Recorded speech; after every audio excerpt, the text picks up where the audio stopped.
বিসমিল্লাহির রহমানির রহিম। আসসালামু আলাইকুম রহমতুল্লাহ। আমি মোহাম্মদ ইনজামউদ্দিন পলাশ। আমি হচ্ছে আমার একটা ইউটিউব চ্যানেল আছে। আমার ইউটিউব চ্যানেলের নাম হচ্ছে পলাশ ওয়ার্ল্ড ট্রাভেলস। তো আমি আসলে শখের বশে ট্রাভেল করি। তো ওখান থেকে কিছু ব্লগ বানানো আর কি, যাতে হচ্ছে পরবর্তীতে যারা আমি যে দেশগুলোতে গিয়েছি, পরবর্তীতে যারা ওই দেশগুলোতে যাবে তাদের জন্য কিছু ইনফরমেশন যাতে দিতে পারি, এই জন্য আর কি। তো আমি ট্রাভেল করে যা দেখলাম আর কি, আসলে পৃথিবীর কয়েকটা দেশে আমার যাওয়া হয়েছে। যাওয়ার মধ্যে বেশিরভাগ জায়গায় হচ্ছে আমাদের বাংলাদেশের মতো না কালচার। ওদের ওদের কালচার একটু ডিফিকাল্ট। তো ওখানকার ভিডিও পোস্ট করা একটু আপত্তিকর আর কি। সবাই আসলে ওইভাবে নিতে পারে না, বা আমিও হচ্ছে ওই রকম শ্যুট করে ওইভাবে ভিডিও দিতে পারবো না। তো যা আছে হচ্ছে আমি হচ্ছে কিছু ভিডিওর মধ্যে ভয়েস অ্যাড করে ইনশাআল্লাহ আপনাদের জন্য কিছু ইনফরমেশন দেব। তো এর মধ্যে হয়তো কিছু ইনফরমেশন ছুটে যেতে পারে। ওটা হচ্ছে আপনারা ভিডিওর কমেন্টে বা হচ্ছে আমাকে পার্সোনালি ইনবক্স করে আমাকে জিজ্ঞেস করতে পারেন। আমার যদি ওটা জানা থাকে ইনশাআল্লাহ আপনাদের সবাইকে জানাবো। আর কিছু ভিডিও শ্যুটের মাধ্যমে হচ্ছে আমি ওখানে ভয়েস এড করে আপনাদের হচ্ছে ইনফরমেশনগুলো দেবো ইনশাআল্লাহ। তো সবার কাছে অনুরোধ থাকবে আমার চ্যানেলটা সাবস্ক্রাইব করার জন্য এবং আমাকে ফেসবুকে ফলো করার জন্য। আমি ভিয়েতনাম হোচিমিনে গিয়েছি হচ্ছে মালয়েশিয়া কুয়ালালামপুর থেকে হোচিমিন ইন্টারন্যাশনাল এয়ারপোর্ট। তো আমার ওখানে ফ্লাইটটা রেট পড়েছে আপনার ৬,০০০ টাকার মতো আর কি, ৬,০০০ টাকার আশেপাশে এয়ার এশিয়াতে। তো আমি নির্দিষ্ট সময় ওখানে পৌঁছে গেলাম। এরপরে ওখানে আমার যেহেতু অ্যাপ্রুভাল ছিল, আমি অ্যাপ্রুভাল দিয়ে আমার হচ্ছে স্টিকার ভিসা নিতে হবে আর কি। তো আমি হচ্ছে ওখানে যে ফর্ম আর কি, ওই ফর্মটা ফিল আপ করতে চলে গিয়েছি এবং ফর্মটা ফিল আপ করলাম। করার পরে $25 সাথে দিলাম। এরপরে মাত্র 20 মিনিটের ভিতরে আমার স্টিকারটা পাসপোর্টে লাগিয়ে আমাকে দিয়ে দিল। তো ভিয়েতনামের যারা অ্যাপ্রুভাল নিয়ে যান তাদের ইমিগ্রেশনে ওখানে হচ্ছে যে ভিসা ফর্মটা, ওই ফর্মটা ফিল আপ করা লাগে। ওই ফর্মটা ফিল আপ করা আসলে একটু জটিল মনে হয়েছে আমার অনেক সময় নষ্ট হয়েছে ওখানে। তো ভিসা ফর্মটা কীভাবে ফিল আপ করতে হয় ওই বিষয়ে আমার আলাদা একটা ভিডিও বানানো আছে চ্যানেলে, আপনারা চাইলে ওটা দেখে আসতে পারেন। আমি ভিডিও ডিসক্রিপশানে আপনাদেরকে ভিডিওর লিঙ্কটা দিয়ে দিব। এয়ারপোর্টে নামার পরে আপনার দরকার হবে সিম কার্ড। তো আমি ওখানকার একটা সিম কার্ড নিয়েছি, আমার কাছ থেকে নিয়েছে হচ্ছে আনলিমিটেড সিম কার্ড আর কি। তো আমার কাছ থেকে নিয়েছে হচ্ছে $10। আমি ওটার ডলারে পেমেন্ট করি, আমার $10 লেগেছে। আমি একটা সিম কার্ড নিয়েছি ওখান থেকে। আমি ওখানে 4 দিন থেকেছি আর কি। 4 দিনের জন্য মোটামুটি নেটের সার্ভিসটা ভালোই। তো আপনারা চাইলে ওখান থেকে নিতে পারেন, বা হচ্ছে যদি সিটিতে এসে নেন মেবি আরও একটু কম পড়বে সিমের দাম।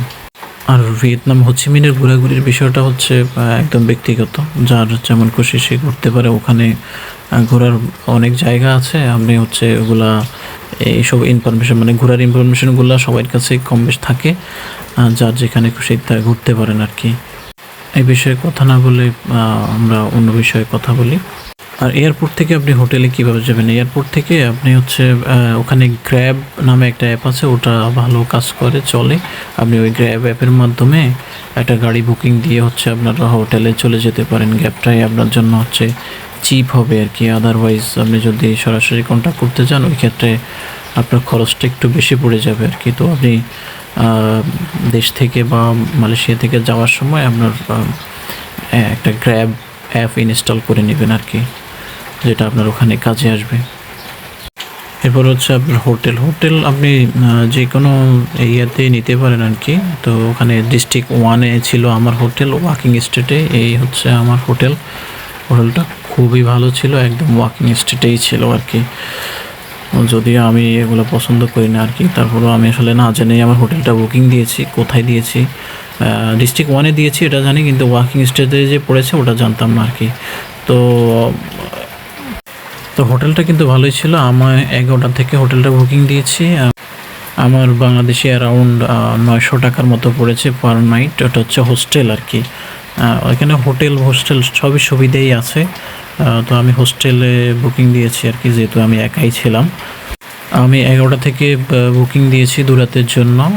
ওখানকার 4,13,000 ডং পড়েছে আর কি। এরপরে আমি ওখানে গিয়ে আরও 2 রাত বাড়িয়েছি, ওটা আমার মাত্র 3 লাখ ইউয়ান, 3 লাখ ডং পড়েছে আর কি।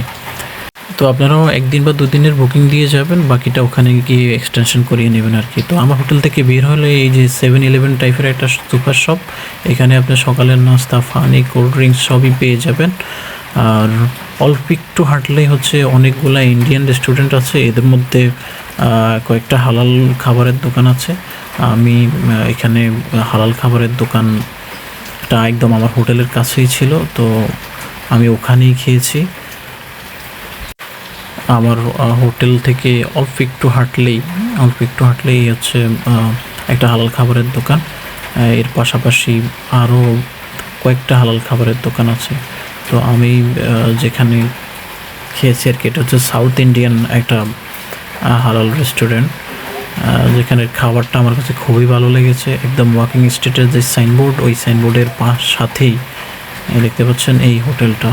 আমি হোটেলের গুগল ম্যাপ লিঙ্ক আপনাদের ডিসক্রিপশানে দিয়ে দিব, আপনারা চাইলে ওখানে খাবার টেস্ট করতে পারেন। ওখানের খাবারটা খুবই ভালো লেগেছে, বিশেষ করে বিরিয়ানিটা, চিকেন বিরিয়ানি টাইপের যে খাবারগুলো আর কি, ওটা খুবই সুস্বাদু ওখানে। আর ওখানে খাবারের দামটা আমার একটু বেশি মনে হয়েছে, এখানে না, ভিয়েতনামের হোচিমিনে খাবারের দামটা আমার একটু বেশি মনে হয়েছে। প্রতিবেলা খাবারের জন্য আপনার প্রায় বাংলাদেশি 700-800 এরকম টাকা লাগতে পারে আর কি। তো এটা হচ্ছে আপনার খাবার উপরে বেসিস করে। ওয়াকিং স্ট্রিটের এই একটু সামনে হাঁটলেই আর কি এই জায়গাটা অনেক রাত্রে অনেক জমজমাট থাকে, অনেক নয়েজি থাকে, যদিও আমি এগুলো পছন্দ করি না। আমি আসলে ওগুলোতে তেমন একটা অংশগ্রহণ করিনি, তবে ওই শব্দগুলো আমার হোটেলের বেড পর্যন্ত পৌঁছায় না, ওগুলো হচ্ছে বাইরে আসলে এই শব্দটা পৌঁছায় আর কি। তো সব মিলে আমার থাকার হোটেলটা চমৎকার ছিল। থাকার হোটেলের গুগল ম্যাপ লিঙ্কও আমি আপনাদের হচ্ছে ডিসক্রিপশানে দিয়ে দিব, আপনারা চাইলে ওখানে থাকতে পারেন। তো ওখানে এটা পার্ক আছে, সেপ্টেম্বর 23 পার্ক আর কি। তো ওখানে প্রথম 2 দিন আমি ওখানে কোনো বাঙালি পাইনি, পরবর্তীতে ওখানে গিয়েছি আর অনেক বাঙালি পেয়েছি। ওই পার্কের আশেপাশে অনেক বাঙালি থাকে, অনেকে আসলে স্ক্যামের শিকার হয়ে আসছেন, অনেকে এখান থেকে মালয়েশিয়া যাবেন। তো সবার প্রতি অনুরোধ থাকবে, কোনো স্ক্যামের জন্য এইসব দেশে যাবেন না আর কি। তো ওখানকার বড় কারেন্সিগুলোর ছবি দেখতে পেয়েছেন, এটা হচ্ছে ওয়াকিং স্ট্রিটের যে সাইনবোর্ড। এটা হচ্ছে ভিয়েতনাম হোচিমিনের মুসলিম একটা এরিয়া আর কি। এখানে অনেক মুসলিম হালাল রেস্টুরেন্ট আছে।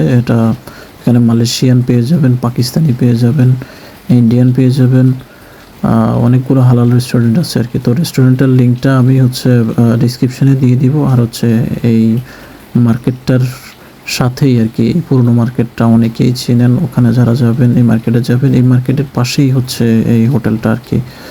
তো এই ছিল ভিয়েতনাম হোচিমিন সম্পর্কে তথ্য। তো পলাশ ওয়ার্ল্ড ট্রাভেলসের পক্ষ থেকে আমি পলাশ আপনার মতো আপনার কাছ থেকে বিদায় নিলাম। আসসালামু আলাইকুম রহমতুল্লাহ।